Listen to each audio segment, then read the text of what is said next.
High school Lohara digital क्लासमध्ये आपलं सर्व विद्यार्थ्यांचं सर्वप्रथम स्वागत.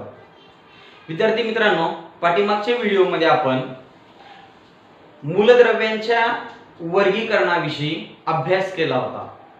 जसं मूलद्रव्याचं वर्गीकरण करत असताना हेनरी मोसले यांनी गणामध्ये, आवर्तनामध्ये ज्याप्रमाणे वर्गीकरण केलं होतं त्याचप्रमाणे याच मूलद्रव्याचं वर्गीकरण त्यांनी इलेक्ट्रॉनिक कॉन्फिगरेशनच्या आधारे सुद्धा केलं होतं. Before starting today's video, good morning to all of you students. If you are not subscribed to my channel till, then you subscribe the channel and watch my new videos which are updated on my channel. Okay, now today's bit from the modern periodic table is that the classification of elements on the basis of electronic configuration. On the basis of electronic configuration, the elements are divided into 4 blocks, and these 4 blocks are S block, P block, D block and F block. In this manner, the elements are classified into 4 blocks. One is called a S block, second is called a P block, third is called a D block and fourth one is called a F block element. Now question arises that why these elements are called a S block element. म्हणजे त्याला नेमकं S blockच element का म्हणायचं? तर इकडे लक्ष द्या विद्यार्थ्यांनो, the elements from S block are the elements in which the valence electron enter into S subshell.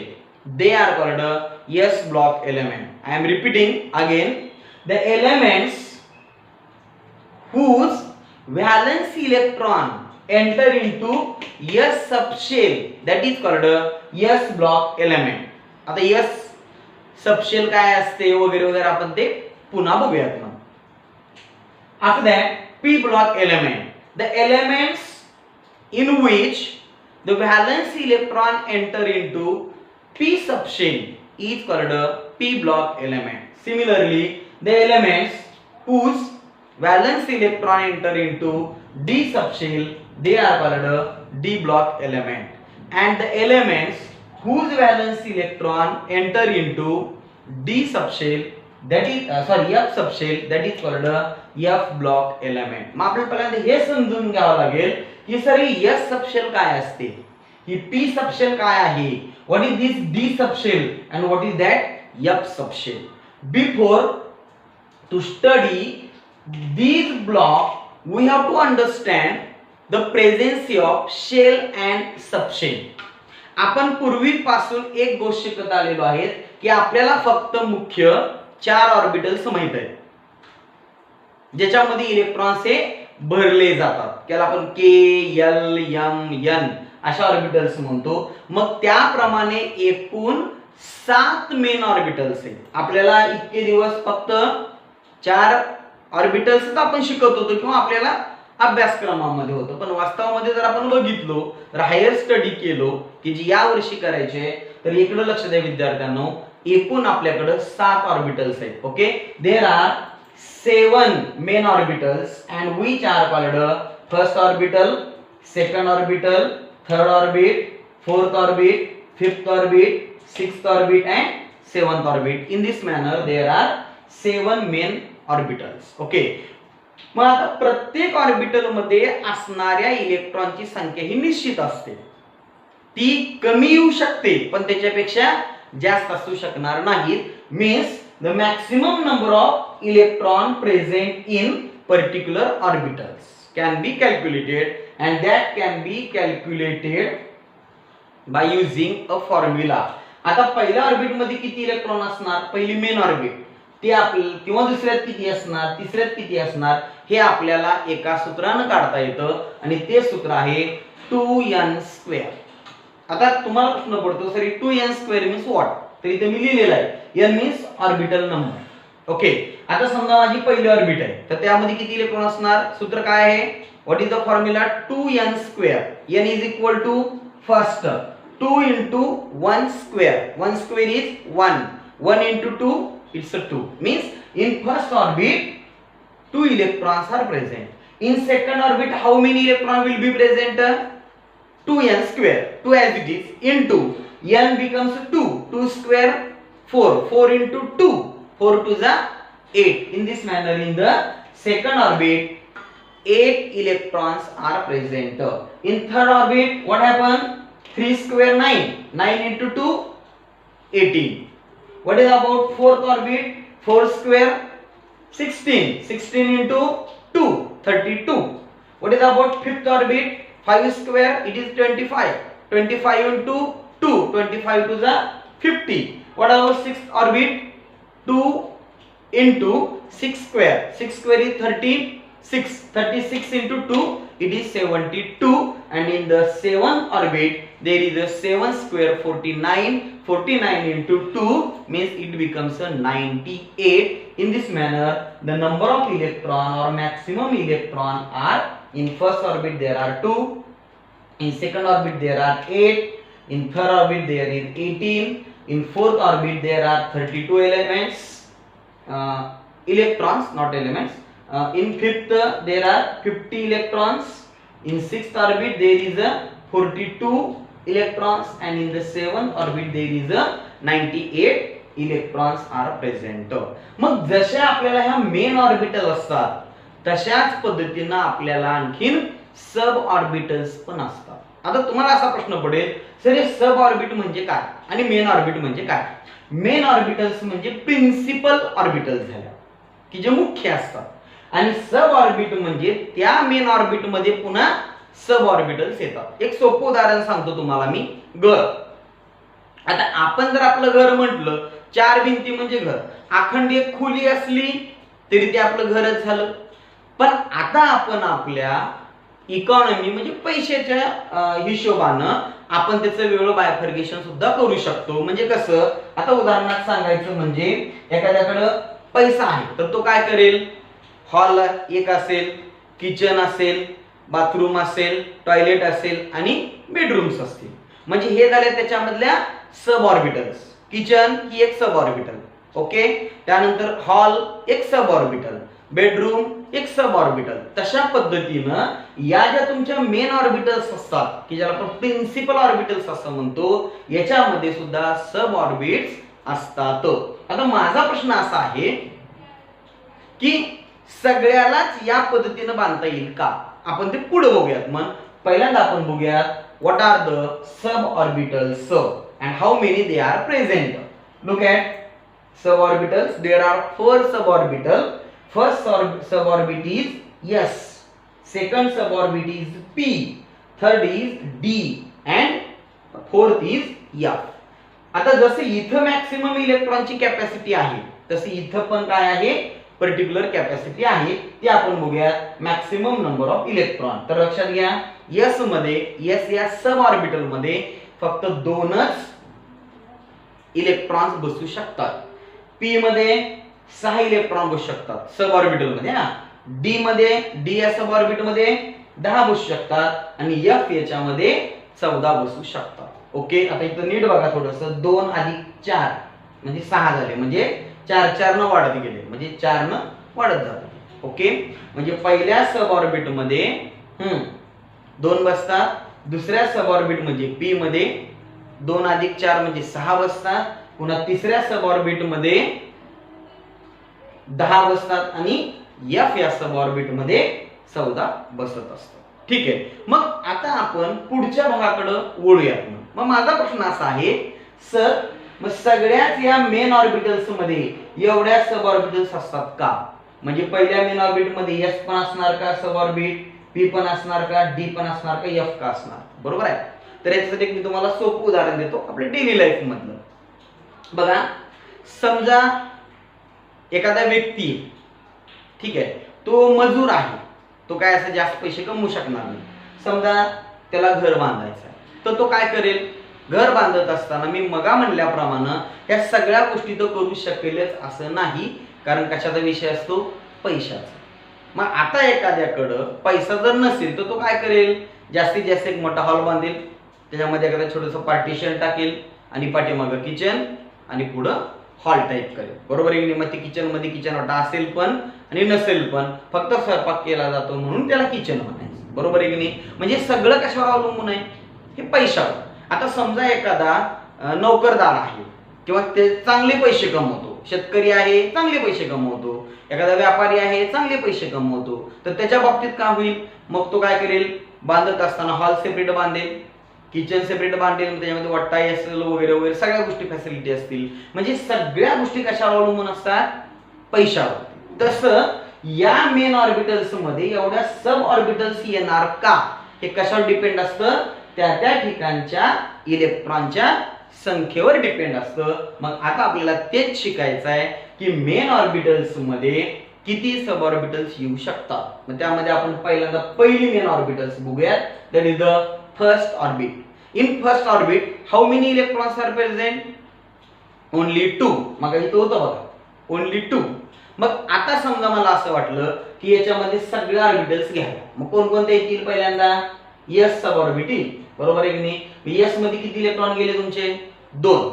मग मेन ऑर्बिटल्स मध्ये किती इलेक्ट्रॉन आहेत? 2च, बरोबर आहे की नाही? मेन मध्ये किती आहेत? 2च.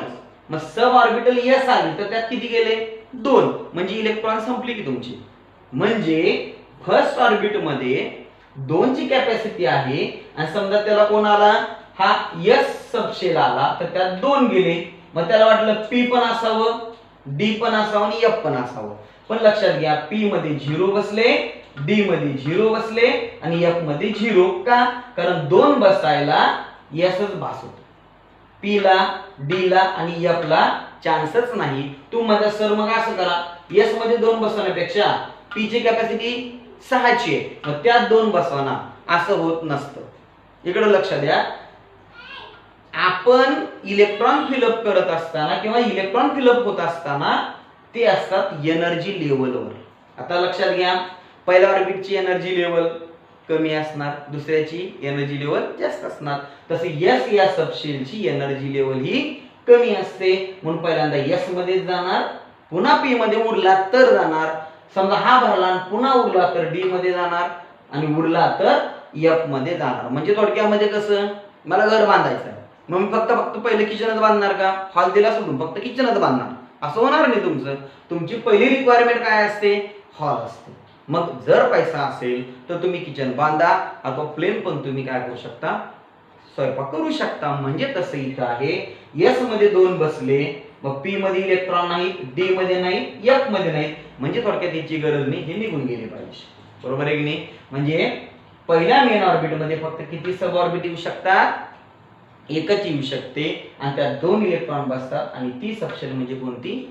एस. आता आपण बघूयात दुसऱ्या सबशेलकडे. आता मला सांगा, दुसऱ्या सबशेल मध्ये किती इलेक्ट्रॉन बसू शकतात जास्तीत जास्त? 8. मग मला असं वाटलं की याच्यात एस पण घ्यावं, पी पण घ्यावं, घेऊयात आपण. एस घेतला मी, त्यात गेले 2, बरोबर आहे? आता माझे राहिले किती? 8 मधले 2 गेले असं ऑर्बिट मध्ये, म्हणजे 6 राहिले. मग आता पुढच्या पी घेऊयात, पी मध्ये किती गेले? 6 गेले. मग 6 आणि 2 किती झाले? 8. मला वाटलं डी पण घ्यावा आणि एफ पण घ्यावा. मग ठीक आहे, मग डी ला 0, एफ ला 0, ह्याच्यात इलेक्ट्रॉन नाहीत, म्हणजे या सब ऑर्बिटलची आपल्याला गरज नाही, म्हणजे निघून गेले पाहिजे. आलं का लक्षामध्ये? म्हणजे दुसऱ्या मेन ऑर्बिट मध्ये फक्त 2च सब ऑर्बिट येतात, ते म्हणजे एस आणि दुसरं म्हणजे पी. त्यानंतर आपण आता थर्ड ऑर्बिट कडे बघूया. बघा, थर्ड ऑर्बिटची कॅपॅसिटी कितीची आहे? 18 ची. मग पहिले सब ऑर्बिट घेत, थर्ड या मेन ऑर्बिटची कॅपॅसिटी आहे 18. त्यात आपण सब ऑर्बिट घेऊ, एस पण घेऊ, पी पण घेऊ, डी पण घेऊ आणि एफ पण घेऊ. त्यातला आपल्याला एस घेतला, किती गेले एकूण? 2 गेले. म्हणजे 18 मधून 2 गेले, उरले किती? 16. There are 16 elements are remaining. Okay, for the next suborbit what should be? There are 6, means 6 plus 2, what happen? 8. 18 minus 8 means there are till 10 electrons are remained. So in D subshell 10 electrons are filled and there is a F subshell but there is no electron to fill in the F subshell, therefore this is 0 and that should be removed in this manner. Understand? In this manner, in third orbit, there are 3 suborbitals. Okay, there is S, P, and B. Okay, what about the fourth orbit? In the fourth main orbit, there are 32 electrons are present. याच्यामध्ये आपण S पण घेऊ, P पण घेऊ, D घेऊ आणि F घेऊ. मग किती बसतात बघू, नसलेला कटवून टाकू. ठीक आहे. मग आता 32 पैकी S मध्ये गेले किती? There are 2 electrons, remaining are 30. In p orbital there are 6. Okay, 8 म्हणजे याच्यात आणखी इलेक्ट्रॉन उरलेत तुमचे, 28 उरलेत तुमचे. ठीक आहे, सॉरी 24 उरलेत. आता डी मध्ये किती गेले? 10 गेले. 24 मधून 10 गेले, उरले किती? 24 मधून 10 गेले, उरले किती? 14. आता 14 एफ मध्ये बसूया. आता इथे झालं कसं, एफ ला पण मिळाले, डी ला पण मिळाले, पी ला पण मिळाले आणि एस ला पण मिळाले. म्हणजे चौथ्या मेन ऑर्बिट मध्ये एकूण किती सब ऑर्बिट येऊ शकतात? 4 सब ऑर्बिट येऊ शकतात. आता आपण इथे शॉर्ट मध्ये बघूया. तर बघा, in first main orbit there is only one sub orbit, that is S sub orbit. In the second orbit there are 2 sub orbitals. Okay, S and P. In third main orbit there are 3 sub orbitals, that is S, P and D. In fourth orbit there are 4 suborbitals, S, P, D and F. लक्षात ठेवायला सोपं आहे. पहिल्या main orbit मध्ये एकच सब orbit, दुसऱ्या मध्ये 2 sequence मध्ये, तिसऱ्या मध्ये 3 सब ऑर्बिट आणि चौथ्या मध्ये 4 सब ऑर्बिट. ओके, म्हणजे अशा प्रकारे आपण बघू शकतो की हे ऑर्बिटल्स मध्ये कशा प्रकारे सब ऑर्बिटल्स येऊ शकतात. ओके, मग आता आपल्याला हे बघायचं आहे की नेमकं इलेक्ट्रॉन भरत असताना कसे भरतात. एक तुम्हाला सोपा क्रायटेरिया सांगतो मी. समजा एखादा एलिमेंट आहे sodium. Okay, what is the atomic number of sodium? It is 21. Sorry, it is 11.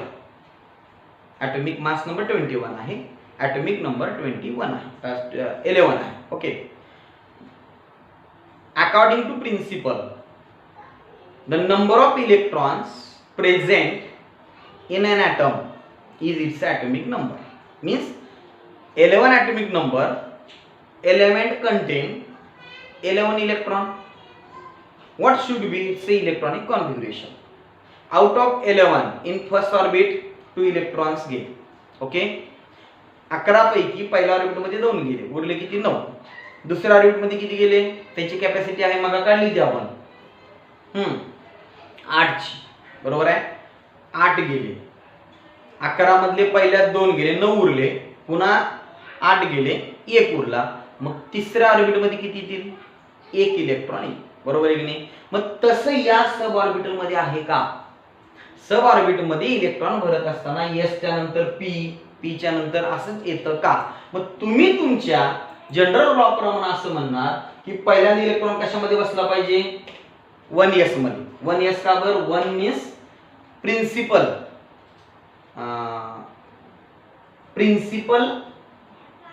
Orbit और मेन ऑर्बिट आणि त्यातला सब ऑर्बिट एस.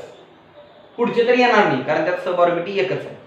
दुसऱ्यात काय होईल मग? पुन्हा 2s मध्ये बसेल आणि पुन्हा 2p मध्ये बसेल असं तुम्हाला वाटतं. पुन्हा 3s मध्ये बसेल, उरला तर इलेक्ट्रॉन कुठे जाईल? 3p मध्ये जाईल आणि उरला तर इलेक्ट्रॉन 3d मध्ये जाईल. पुन्हा काय वाटतं तुम्हाला? 4s मध्ये इलेक्ट्रॉन बसेल, पुन्हा 4p मध्ये, पुन्हा 4d मध्ये आणि पुन्हा 4f मध्ये. अशा प्रकारे तुम्हाला वाटतं की असे इलेक्ट्रॉन बसत असतील. ठीक आहे, आता डायरेक्ट घेतो मी, दरवेळेस काय सांगत बसत नाही. ठीक आहे, बघा कसं झालं बघा.